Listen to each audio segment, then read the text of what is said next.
దివ్యవాణి TV ప్రేక్షకులందరికీ యేసు నామములో శుభాలు తెలియజేస్తూ నా స్వరం యేసు కోసమే అనే దివ్యవాక్కు కార్యక్రమానికి మిమ్మల్ని అందరినీ ప్రేమతో ఆహ్వానిస్తూ ఉన్నాము. ప్రియమైన దేవుడి బిడ్డలారా, చివరి వారము మనమందరం కూడా జూన్ 29వ తారీఖున మన కనతలేని కథోలిక శ్రీ సభ ప్రపంచవ్యాప్తంగా పునీత పేతురు గారి యొక్క పండుగను, పునీత పౌలు గారి యొక్క పండుగను మహాఘనముగా కొనియాడి ఉంది. వీరిని మూల స్తంభాలుగా ప్రకటించి ఉంది. అంటే ఆ రోజు మనము పునీత పేతురు గారి గురించి కొన్ని అంశాలు నేర్చుకున్నాము. ఈ యొక్క వాక్య పరిచర్యలో పరిశుద్ధాత్మదేవుడు పునీత పౌలు గారి గురించి మాట్లాడుతూ ఉన్నారు. ప్రియమైన దేవుడు బిడ్డలారా, పరిశుద్ధమైన గ్రంథం నుండి హెబ్రీయులకు రాసిన లేఖ 11వ అధ్యాయము 36వ వచనం ఒకసారి మనం చూస్తే, మన పేతురు గారైనా పౌలు గారైనా ఆనాడు దేవుడి యొక్క పరిచర్య చేయడానికి వారి యొక్క ప్రాణాన్ని పణంగా పెట్టారు.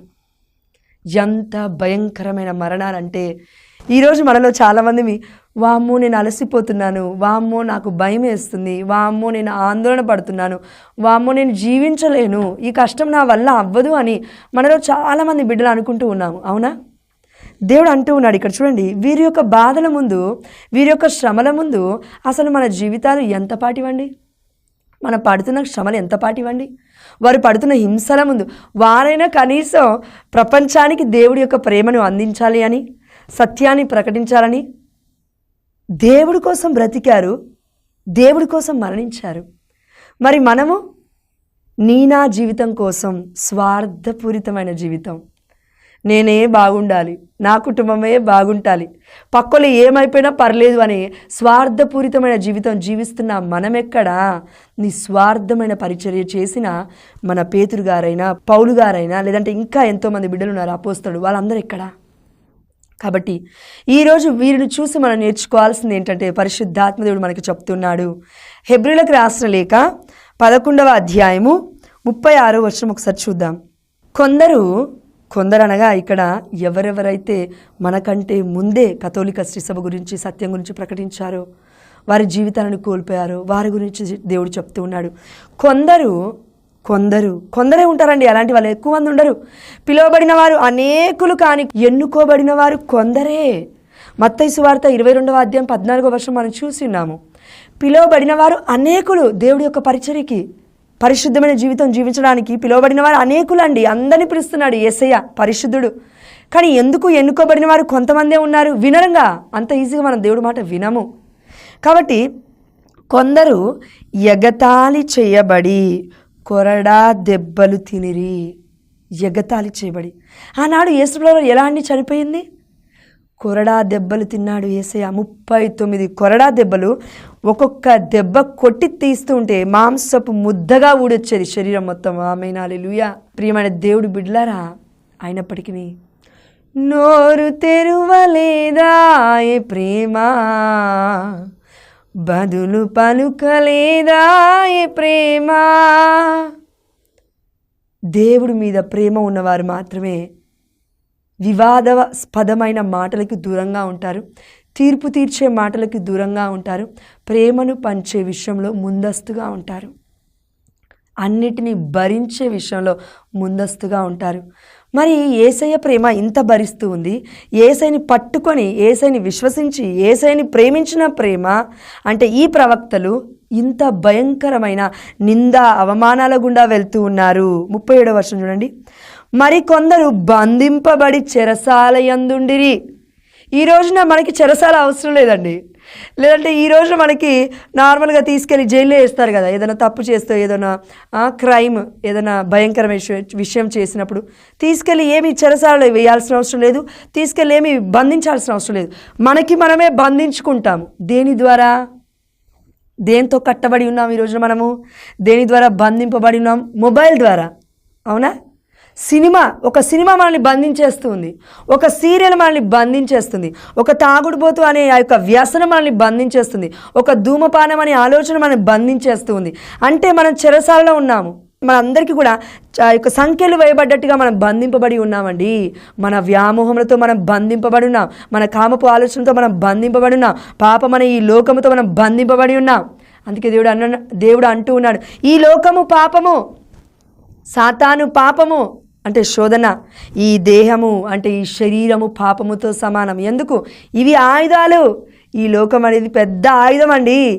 అందుకే దేవుడు అంటూ ఉన్నాడు, మీరు కనబడుతున్న మనుషులతో కాదు యుద్ధాలు చేసేది, కనబడని ఈ లోక అంధకారపు శక్తులతో అని ఎఫెసీయులకు రాసిన లేఖ 6వ అధ్యాయంలో మనం చూస్తూ ఉన్నాం. ప్రియమైన దేవుడు బిడ్డలారా, అంటే మన కంటికి కనబడింది ఏంటి అని అంటే ఈ లోకంలో ఎన్నో ఉన్నాయి దుష్టశక్తులు. మనం ఇది మాట్లాడగానే అండి, దుష్టశక్తులు అనగానే చాలామంది మనలో ఎలా రెస్పాండ్ అవుతాం తెలుసా? వామ్మో దుష్టశక్తులు ఉన్నాయా, వామ్మో చాతబడి శక్తులు ఉన్నాయా అని అంటాం కదండి. మరి దేవుడు ఉన్నాడంటే మనం నమ్మమండి. మనం శాతబడి శక్తులు ఉన్నాయంటే భయపడతాం, దేవుడికి భయపడాలంటే నమ్మం. మళ్ళీ అంటే దేవుడి మీద మనకి ప్రేమ ఉందా, లేదంటే ఈ లోకానికి సంబంధించిన దుష్టుడు అనబడుతున్న భయం ఉందా? దేవుడి మీద ప్రేమ ఉంటే ఈ లోకానికి మనకు భయం ఉండదు. ఈ లోకంలో బ్రతకడానికి మనకు భయం ఉండదు. ఈ లోకంలో దేవుడి చిత్తం చేయడానికి మనకు భయం ఉండదు. ఎందుకంటే మనం అందరము దేనికో ఆల్రెడీ భయపడుతున్నాం. దేనికి? పాపమున్నవాడు భయపడతాడు. కీర్తనాకారుడు చెప్తూ ఉన్నాడు, పాపమున్నవాడు భయపడతాడు, పాపమున్నవాడు బంధింపబడి ఉంటాడు, పాపమున్నవాడు తన జీవితంలోనే తను నాశనం అయిపోతూ ఉంటాడు, పాపమున్నవాడు ఎప్పటికీ బాగుపడడు అని పరిశుద్ధమైన లేఖనాలు చెప్తూ ఉన్నాయి. యెషయా గ్రంథంలో మనం చూస్తూ ఉన్నాం 59వ అధ్యాయము 1-2 వచనాల్లో, మీ యొక్క చేతులు రక్తం అడుగులో ఉన్నాయి, మీ ఆలోచనలు పాపపు క్రియలు రక్తాన్ని చిందిస్తున్నాయి. అంటే ఏ రక్తం అండి? యేసయ్య రక్తం గురించి కాదు దేవుడు మాట్లాడేది. పిచ్చి పిచ్చి మాటల ద్వారా, పిచ్చి పిచ్చి చేష్టల ద్వారా, పిచ్చి పిచ్చి జీవిత విధానం ద్వారా, పిచ్చి పిచ్చి పలుకుల ద్వారా, పిచ్చి పిచ్చి వేషాల ద్వారా సాతానుగాడి యొక్క బిడ్డలలాగా మనం బ్రతుకుతూ ఉన్నామేమో ప్రియమైన దేవుడు బిడ్డలారా. అందుకే దేవుడు అంటూ ఉన్నాడు, నా బిడ్డలు ఎలా బ్రతుకుతున్నారమ్మా, మీరు ఎలా బ్రతుకుతున్నారు? నా బిడ్డలు ఎలా బ్రతుకుతున్నారయ్యా, మీరు ఎలా బ్రతుకుతున్నారు? వీళ్ళని బంధించారు, కొరడాలతో కొట్టారు, యొక్క రంపాలతో కోసారు. ఇక్కడ ఉందండి 37వ వచనం చూడండి, హెబ్రీయులకు రాసిన లేఖ 11వ అధ్యాయం 37వ వచనము, వారు రాళ్ళచే కొట్టబడిరి. మనల్ని రాళ్ళతో ఎవరు కొట్టాల్సిన అవసరం లేదండి.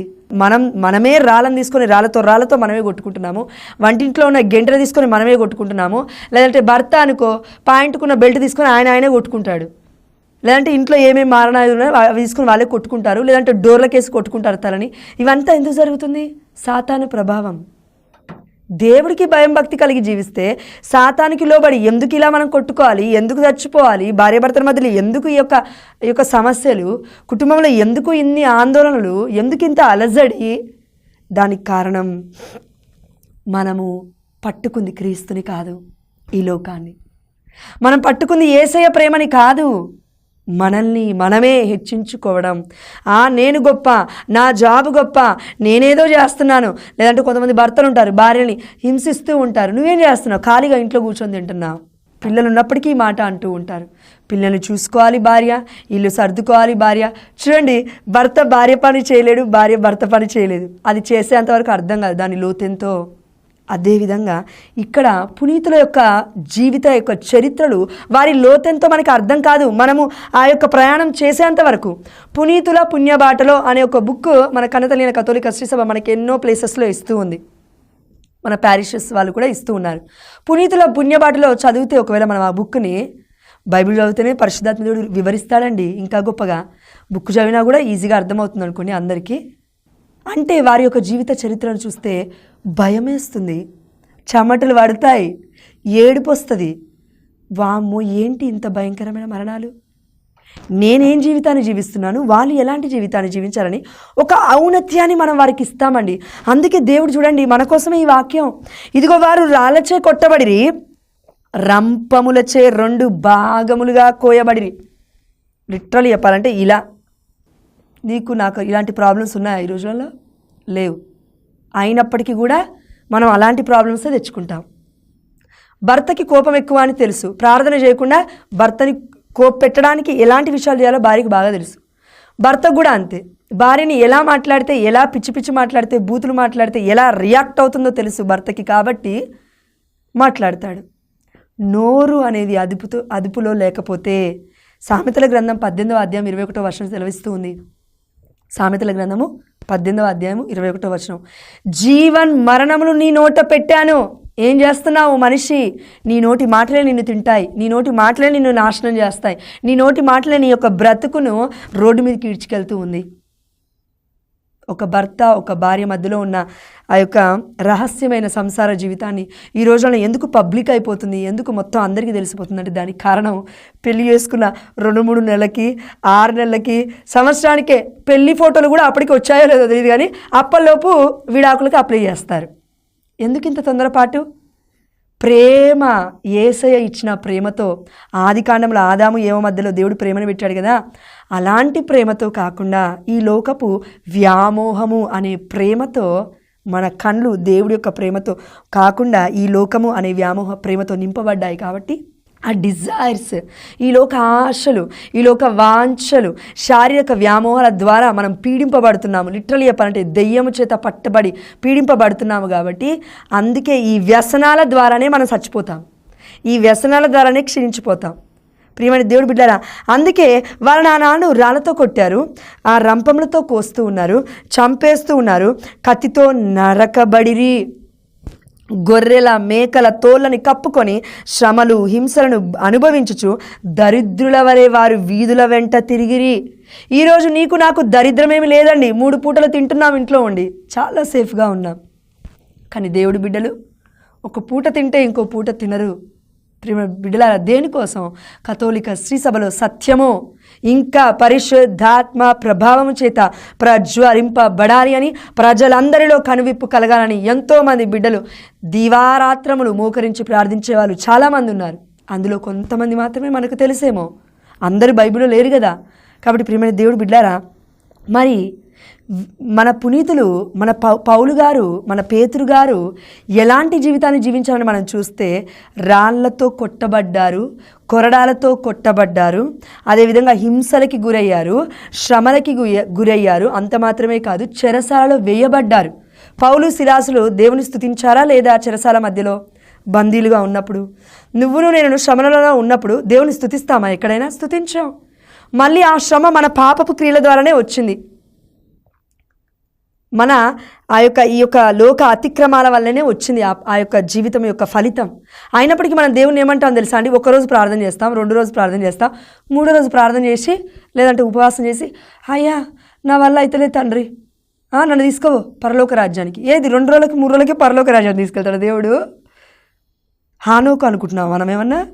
లేదంటే ఏలియా గారి వాళ్ళే బ్రతికామనుకుంటున్నాం మనం ఏమన్నా? వాళ్ళ జీవితాలు పుట్టుక నుంచి ఒక్కసారి దేవుడు పిలిస్తే మళ్ళీ వాళ్ళు వెనక్కి వెళ్ళలేదు పాప జీవితానికి.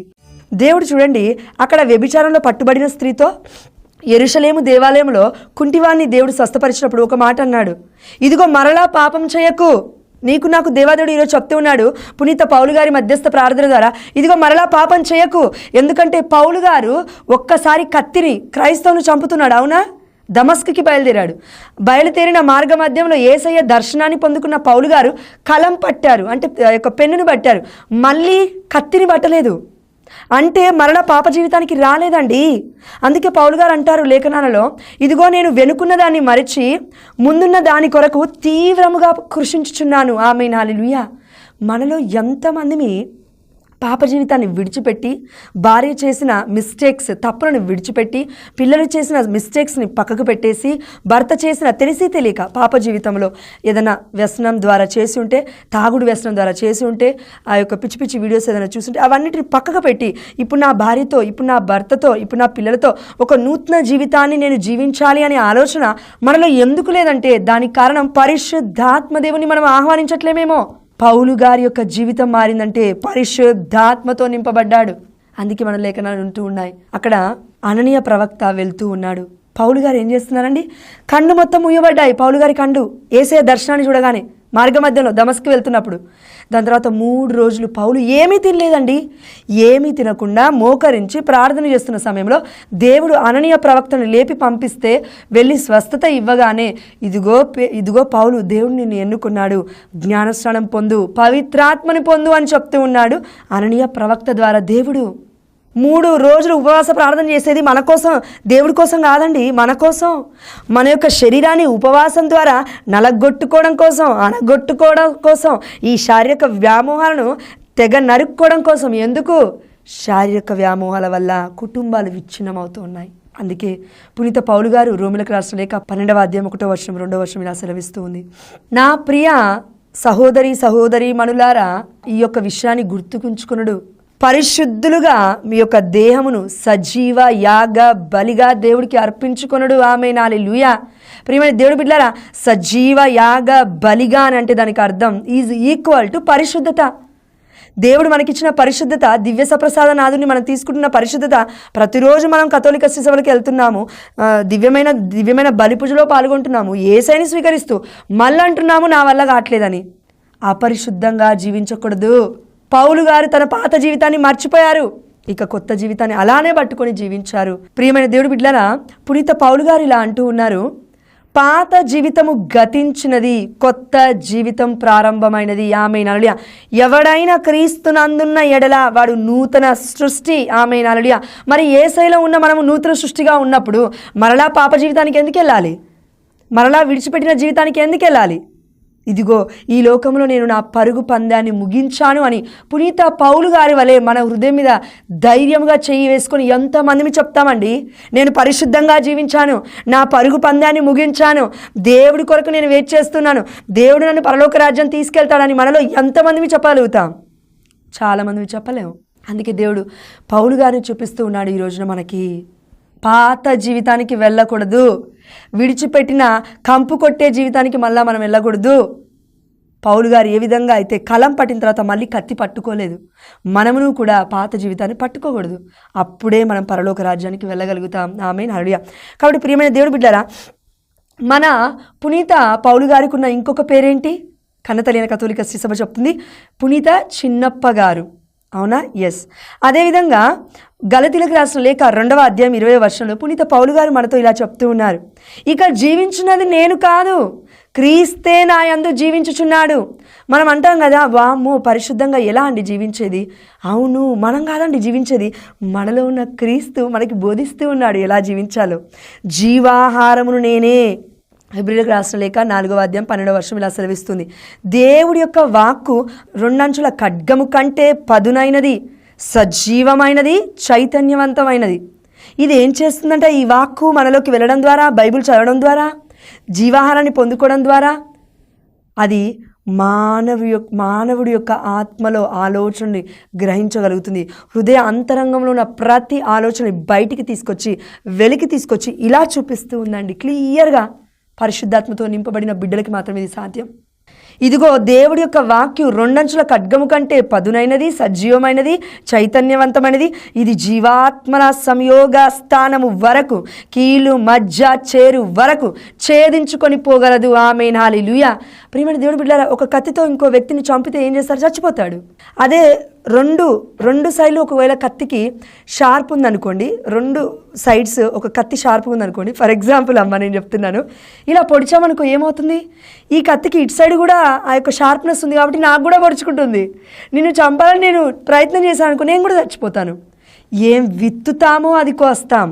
నీళ్లు పోసేవాడికి దేవుడు నీళ్లు పోస్తాడు మంచి విషయాల్లో, కానీ పిచ్చి పిచ్చి ఈ యొక్క లోక వ్యామోహంలో పడి సాతాను బిడ్డలుగా బ్రతుకుతూ, ఒకవేళ దేవుడికి విరుద్ధంగా జీవిస్తూ పాపాన్ని పట్టుకొని నేను ఏది చేసినా మంచిగా జరుగుతుందని అనుకుంటే అది తప్పు. మంచి జరగదండి, చెడు చేసేవాడికి ఎప్పటికీ మంచి జరగదు. దేవుడు అంటూ ఉన్నాడు పరిశుద్ధమైన లేఖనాలలో, దేవుడే మనకి తోడై ఉన్నాడు. ఎందుకు? పునీత పౌలు గారు రోమిలకు రాసిన లేఖ 8వ అధ్యాయం 28వ వచనం ఇలా సెలవిస్తూ ఉంది, నన్ను ప్రేమించు వారికి, అనగా యేసయ్యను ప్రేమించు వారికి, నన్ను ప్రేమించు వారికి, నా చిత్తానుసారముగా పిలువబడిన వారికి సమస్తము సమకూడి మంచికే జరుగునని మీకు తెలియదా? నిన్ను నన్ను దేవుడు ఈ రోజున ప్రశ్నిస్తున్నాడయ్యా, నిన్ను నన్ను దేవుడు ప్రశ్నిస్తున్నాడమ్మా. ఏంటి అంటే, సమస్తము సమకూడి జరుగుతుంది నీకోసం నా కోసం. కానీ దేవుణ్ణి ప్రేమిస్తున్నామా, ఈ లోకాన్ని ప్రేమిస్తున్నామా? సాతాన్ని ప్రేమిస్తున్నామా, యేసయ్యని ప్రేమిస్తున్నామా? ఈ లోక వ్యామోహాన్ని పట్టుకున్నామా, లేదంటే యేసయ్యని పట్టుకున్నామా? ప్రియమైన దేవుడు బిడ్డలారా, అంత మాత్రమే కాదు, దేవుడు అంటున్నాడు, నన్ను ప్రేమించు వారికి, నా చిత్తానుసారముగా పిలువబడిన వారికి సమస్తము సమకూడి మంచికే జరుగునని. ఇది నోటిటండి, ఇది గుర్తుపెట్టుకోవాలి, గమనిక. మంచికే జరుగునని, చెడు గురించి మాట్లాడట్లేడు దేవుడు, మంచికే జరుగునని దేవుడి మహిమార్థమై పేతురు గారికి మరణం మంచికే జరిగింది, పౌలు గారి మరణం మంచికే జరిగింది. ఎందుకు? పునీతులందరి మరణాలు మంచికే జరిగాయి. ఎందుకంటే వారి రక్త ప్రోక్షణ ద్వారా కథోలిక శ్రీసభ రెన్యూ గావింపబడుతుంది, అంటే నూతనీకరించబడుతుంది. యేసయ్య రక్తం చేత ప్రపంచం మొత్తం రక్షింపబడింది.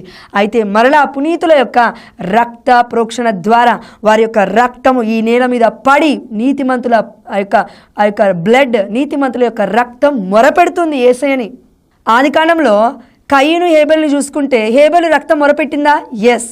అదేవిధంగా పునీతులందరి యొక్క రక్తము షెడ్ చేయబడిన, కార్చబడిన, చిందింపబడిన ఈ రక్తము దేవుని మొరపెడుతూ ఉంది.